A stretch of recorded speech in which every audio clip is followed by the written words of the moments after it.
Hello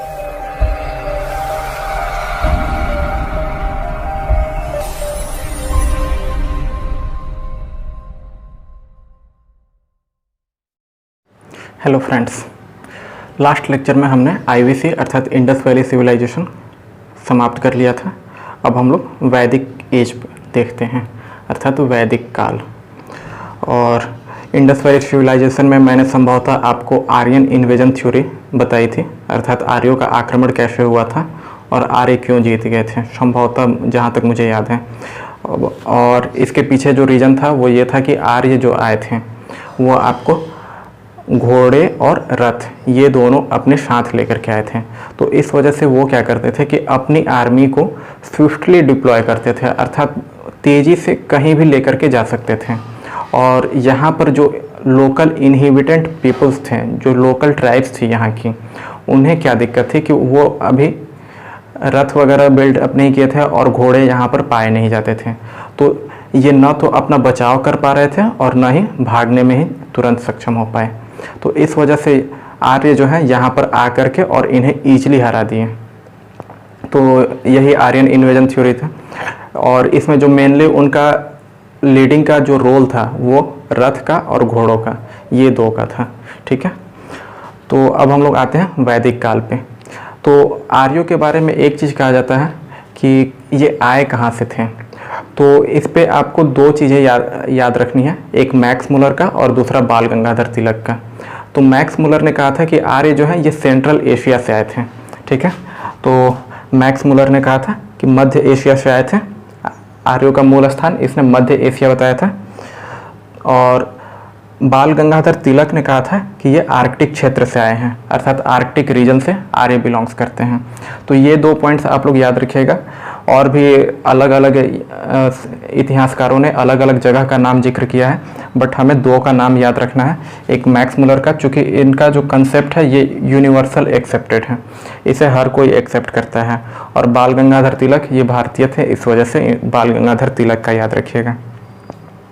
और अगर आपको मेंस में पुटअप करना हो तो आप मैक्स मुलर वाला पुटअप कीजिएगा, चूँकि ये यूनिवर्सल एक्सेप्टेड प्रिंसिपल है। और बाल गंगाधर तिलक भारतीय इतिहासकार थे, इस वजह से इनका याद रखना थोड़ा सा इम्पॉर्टेंट हो जाता है कि ये आर्यों का मूल स्थान कहाँ पे बताए थे। तो बाल गंगाधर तिलक ने आपको आर्यों का मूल स्थान आर्कटिक क्षेत्र बताया था। चलिए अब इसके बाद हम लोग देखते हैं वैदिक काल। वैदिक काल का जो टाइम पीरियड है वो आपका 1500 BCE से लेकर के 600 BCE तक है। BCE बिफोर कॉमन एरा, ये मैं आपको पहले भी क्लियर कर चुका हूँ। तो 1500 BCE से 600 BCE। अब इसके बाद हम लोग आते हैं, तो वैदिक काल को दो भागों में बांटा गया है, पूर्व वैदिक काल और उत्तर वैदिक काल, अर्थात अर्ली वैदिक पीरियड और लेटर वैदिक पीरियड। अर्ली वैदिक पीरियड को हम लोग ऋग वैदिक पीरियड भी कहते हैं, ऋग वैदिक काल कहते हैं। क्यों? क्योंकि इस टाइम जो है आपको ऋग्वेद की रचना हुई थी। ऋग्वेद का जो रचना हुआ था वो आपको पूर्व वैदिक काल में हुआ था, इस वजह से पूर्व वैदिक काल को हम लोग ऋग वैदिक पीरियड भी कहते हैं। और उत्तर वैदिक काल में आपको ऋग्वेद के अलावा बाकी जो तीनों वेद हैं, सामवेद, यजुर्वेद, अथर्ववेद तथा आपका जो आरण्यक वगैरह है, ये सब आपको उत्तर वैदिक काल में लिखे गए थे। तो इस वजह से जो है उत्तर वैदिक काल को हम लोग कोई एक स्पेसिफिक वेद पर नाम नहीं दिए हैं। ठीक है, और पूर्व वैदिक काल को हम लोग ऋग वैदिक काल भी कहते हैं। पूर्व वैदिक काल का जो टाइम पीरियड है वो आपका 1500 BCE से लेकर के 1000 BCE तक है। ठीक है, और उत्तर वैदिक काल का जो टाइम पीरियड है वो आपका 1000 BCE से लेकर के 600 BCE। तो ये टाइम पीरियड आप लोग याद रखिएगा।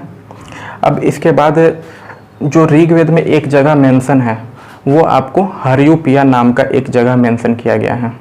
तो ये हर्यूपिया क्या है? तो आपको बैटल ऑफ हर्यूपिया करके वहाँ पर मेंशन है ऋग्वेद में।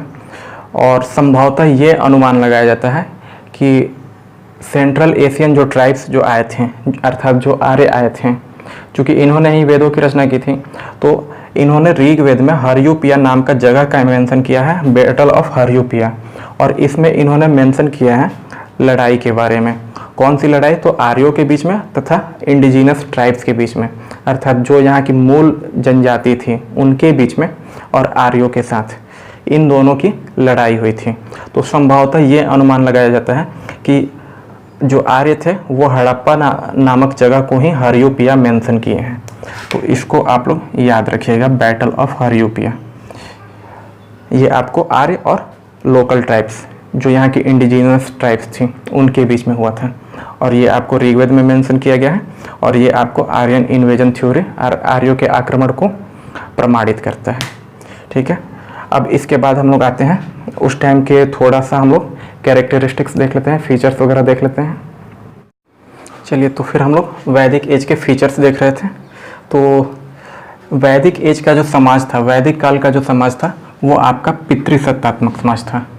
हड़प्पा काल वाला मातृसत्तात्मक था और वैदिक काल वाला पितृसत्तात्मक। इसको आप लोग ध्यान में रखिएगा।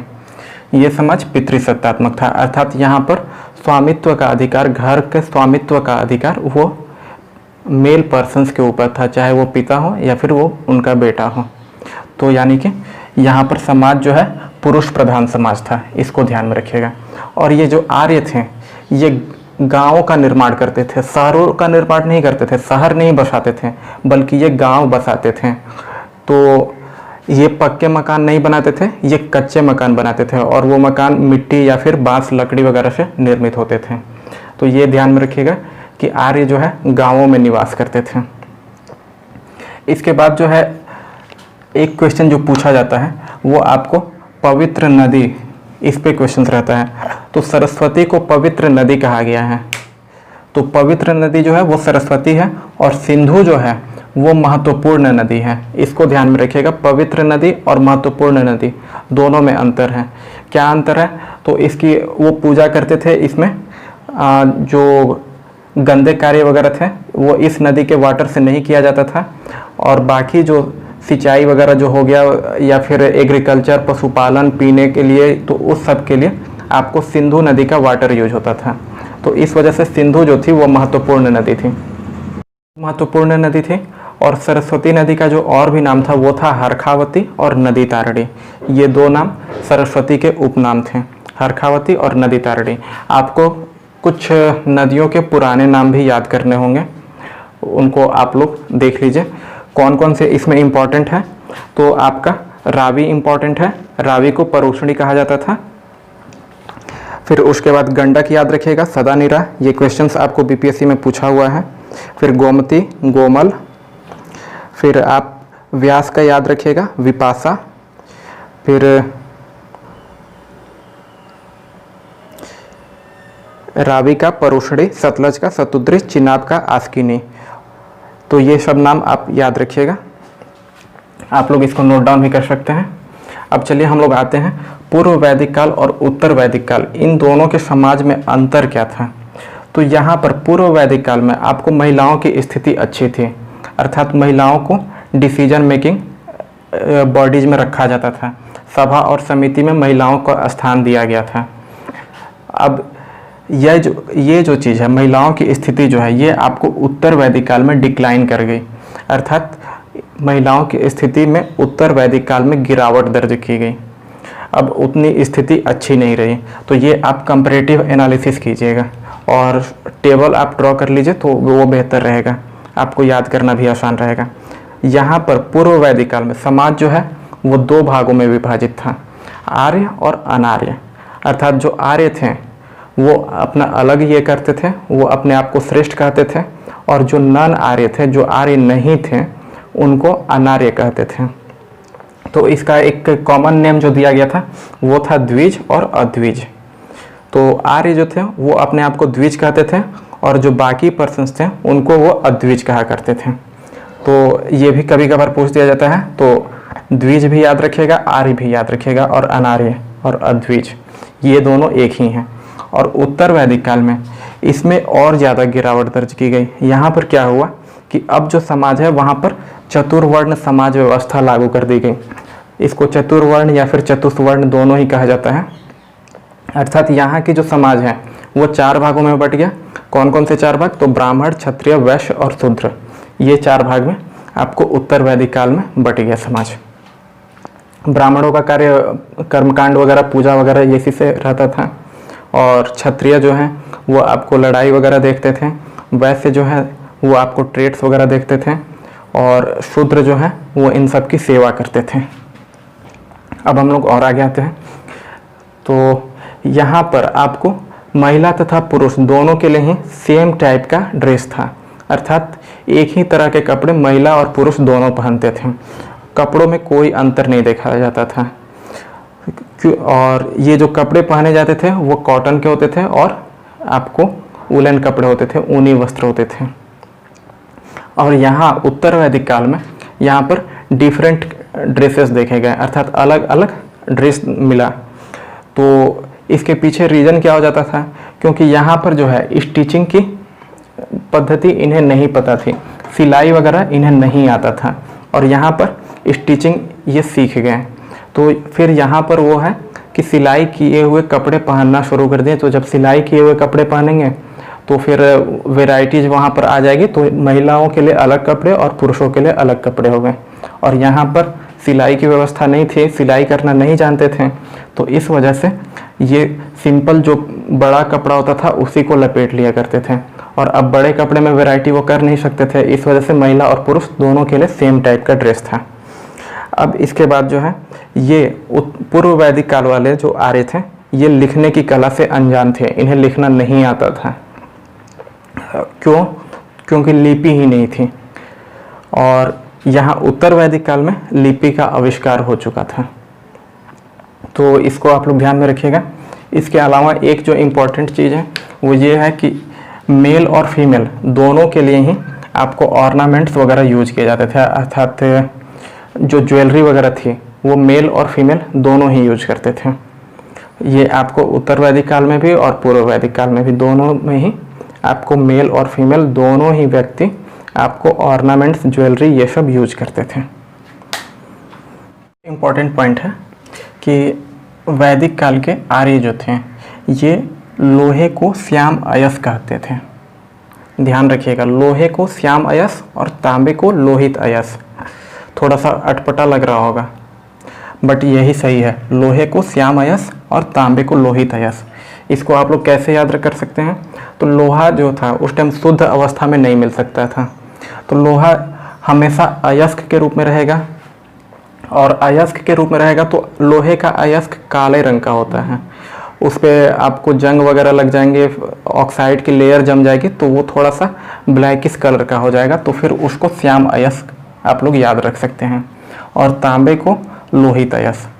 तो इसको आप लोग ध्यान रखिएगा। अब इसके बाद हम लोग आगे चलते हैं। तो देवताओं की भी 3 कैटेगरी थी। उस टाइम देवताओं को भी 3 टाइप्स में डिवाइड कर दिया गया था। कौन कौन से देवता? तो एक लौकिक देवता की कैटेगरी बनाई गई, दूसरी परालौकिक की या अलौकिक की, और तीसरी जो थी वो इंटरमीडिएटरी की, अर्थात मध्यस्थ देवताओं की। तो इनको हम लोग लौकिक देवताओं को टेरेस्ट्रियल गॉड्स कह दिया गया, फिर परालौकिक और मध्यस्थ। अब इसमें कौन कौन से आते थे? लौकिक देवता अर्थात जो फिजिकली हमें दिखाई दे, जो हमें क्लियरली दिखाई दे सामने कि हाँ ये है। तो इसमें कौन कौन से हो गए? तो जैसे पृथ्वी हमें क्लियरली दिखाई दे रही थी, अग्नि, हम अग्नि का प्रयोग करते थे यज्ञ वगैरह में। फिर इसके बाद सरस्वती, तो सरस्वती सबसे पवित्र नदी थी, इसके साथ ही इसे नदियों की देवी भी कहा जाता था। तो ये 3 फिजिकली प्रेजेंट थे, अर्थात सामने हमारे थे, दिख रहे थे, तो इस वजह से इनको लौकिक देवता कहा गया, लौकिक देव कहा गया, अर्थात ये इसी लोक के देवता हैं, तो इस वजह से इन्हें लौकिक देवता कहा गया। अब सेकंड नंबर में आता है परालौकिक। तो परालौकिक देवता किनको कहा गया? जो दिखाई तो दे रहे हैं लेकिन सामने नहीं है, दूरी पर हैं। जैसे में सूर्य, आपको सूर्य दिखाई तो दे रहा है बट हम वहाँ पे हैं नहीं, तो इसे कहा जाता था कि ये दूसरे लोक के देवता हैं। ठीक है, तो इस तरीके से आप लोग याद रखिएगा। सूर्य हो गया, फिर उषा काल की देवी कहा गया था उषा को, फिर विष्णु और चंद्रमा। तो ये सब दिखाई तो दे रहे थे लेकिन काफ़ी दूरी पर। अब इसके बाद हम लोग आते हैं मध्यस्थ देव। मध्यस्थ देव किनको कहा जाता था? अर्थात लौकिक देव को परालौकिक देवों के बीच जो थे उनको मध्यस्थ देव कहा जाता था। इन्हें माना जाता था कि ये इस लोक पर भी आ सकते हैं और उस लोक पर भी जा सकते हैं, अर्थात अर्थ पर भी आ सकते हैं और किसी अन्य टेरेस्ट्रियल प्लैनेट पर भी जा सकते हैं। तो इसमें मध्यस्थ देव में किसको किसको रखा गया? तो इंद्र को रखा गया, मारुत को रखा गया, वायु को रखा गया। तो ये ध्यान में रखिएगा। इसके अलावा एक और चीज़ आप याद रखिएगा कि इस टाइम 33 देवताओं का जिक्र हो चुका था। 33 देवताओं का जिक्र, और 33 देवताओं को 3 कैटेगरीज में बांटा गया था, जो कि लौकिक, परालौकिक और मध्यस्थ देव थे। अब इसके बाद जो है एक शब्द प्रयोग हुआ है गविष्ठी। ऋग्वेद में कई बार इसका यूज किया गया है, गविष्ठी शब्द का प्रयोग। तो गविष्ठी शब्द जो यूज हुआ है वो गाय के लिए यूज हुआ है। तो गाय के लिए यूज हुआ है, और गविष्ठी का शाब्दिक मीनिंग जो है वो है आपको गायों की खोज करना। अर्थात गायों के लिए लड़ाइयाँ होती थीं, गायों को कब्जे में करने के लिए अर्थात पकड़ने के लिए, कैप्चर करने के लिए लड़ाइयाँ लड़ी जाती थीं। क्यों? क्योंकि गाय जो है इस टाइम काफ़ी इम्पॉर्टेंट वस्तु हो गई थी, commodities, as a commodity use किया जाता था, अर्थात इसको मीन्स ऑफ एक्सचेंज में यूज किया जाता था।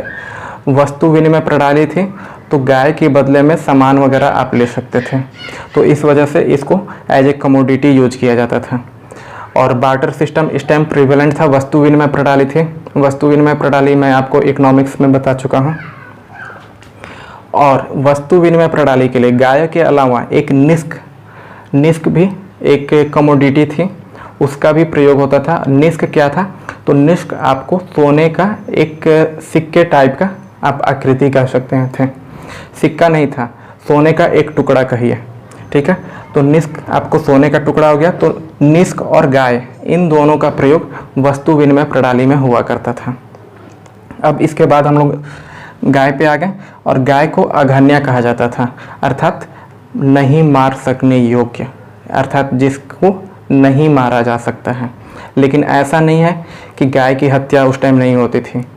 आपको इस बात के भी साक्ष्य मिले हैं कि गायों की हत्या भी होती थी, बट वो किस लिए? तो अगर कोई गेस्ट वगैरह आए तो उनको गायों का मांस भी खिलाया जाता था। तो सुनने में थोड़ा सा अजीब लग रहा होगा, बट ये सही है। और ये अपनी प्रेस्टीज दिखाने के लिए, अर्थात अपनी सुपीरियरिटी दिखाने के लिए, कि मतलब कि हम अपने गेस्ट को, अतिथियों को काफ़ी कॉस्टली चीज़ें खिला रहे हैं, ये शो करने के लिए गाय की हत्या की जाती थी और उन्हें खाने में परोसा जाता था।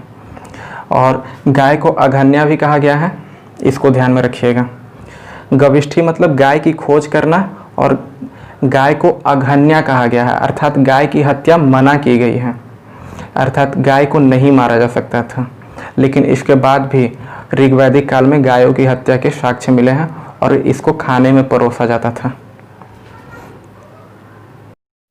आप लोग ध्यान रखिएगा कि अर्ली वैदिक पीरियड में, अर्थात ऋग्वैदिक काल में, पुरोहितवाद नाम का कोई जिक्र नहीं है, अर्थात पुरोहित नाम का कोई पद नहीं होता था। पृष्ठ पुजारी वगैरह का अस्तित्व नहीं था कि मतलब कि यही आकर के पूजा कराएंगे, ठीक है। तो इसको आप लोग ध्यान में रखिएगा कि पुरोहितवाद अर्ली वैदिक पीरियड में नहीं था, लेटर वैदिक पीरियड में आपका आया है। और इसके अलावा आप लोग जहाँ पर श्याम अयस लिखे हैं कि लोहे को श्याम अयस कहा जाता है, वहाँ पर आप लोग एक पॉइंट लिख लीजिएगा कि अतरंजी खेड़ा और जखीरा, इन दो जगहों से लोहे का साक्ष्य मिला है। तो ये दोनों जगह आपको इम्पॉर्टेंट है, ये आपसे पूछा जाता है कि अतरंजी खेड़ा या फिर जखीरा से क्या मिला है, या फिर लोहे का साक्ष्य वैदिक काल का कहाँ से मिला है।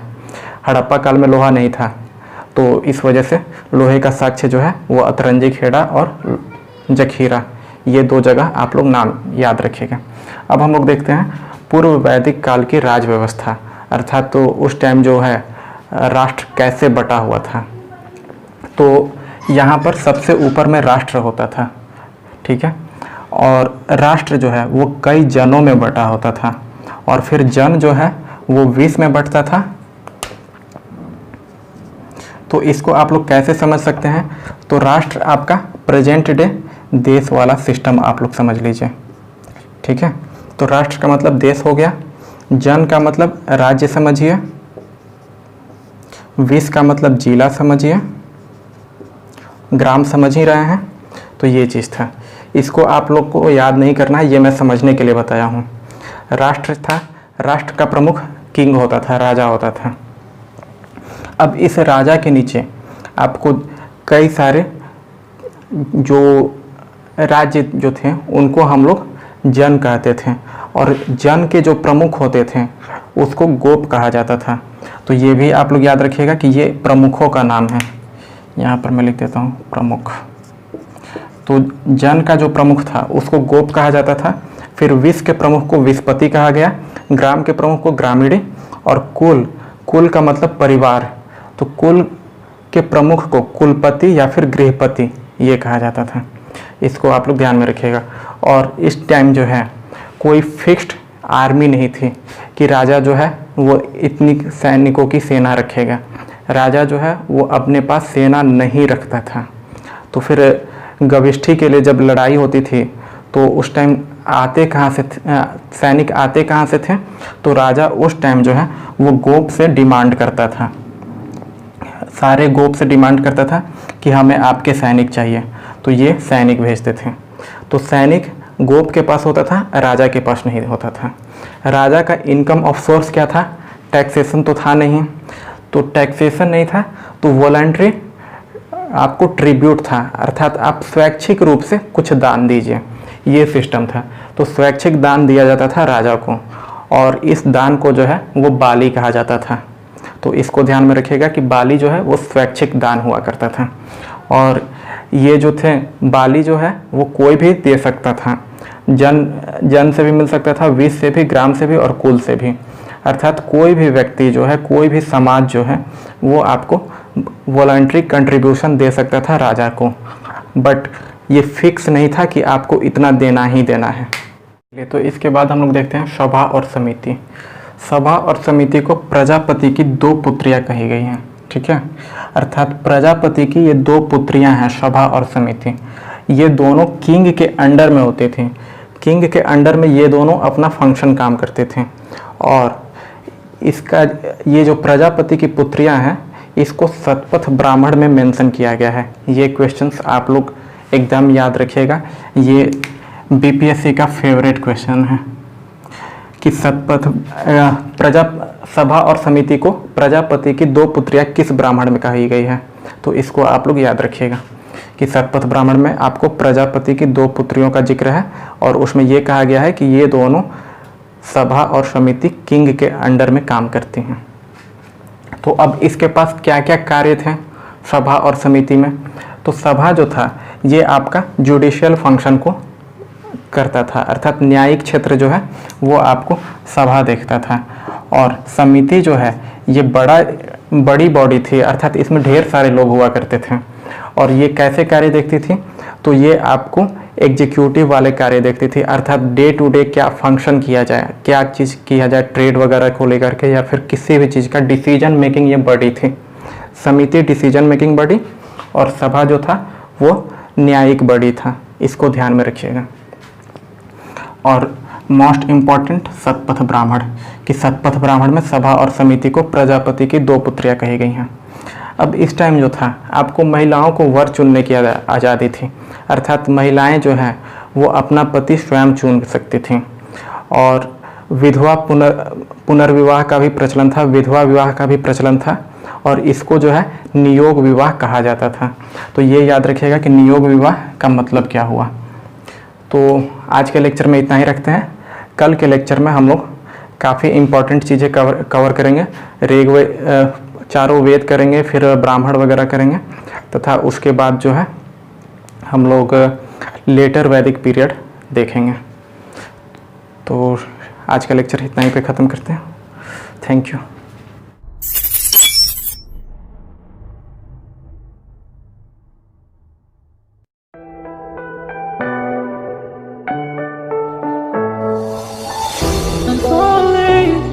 Tell me why I'm falling.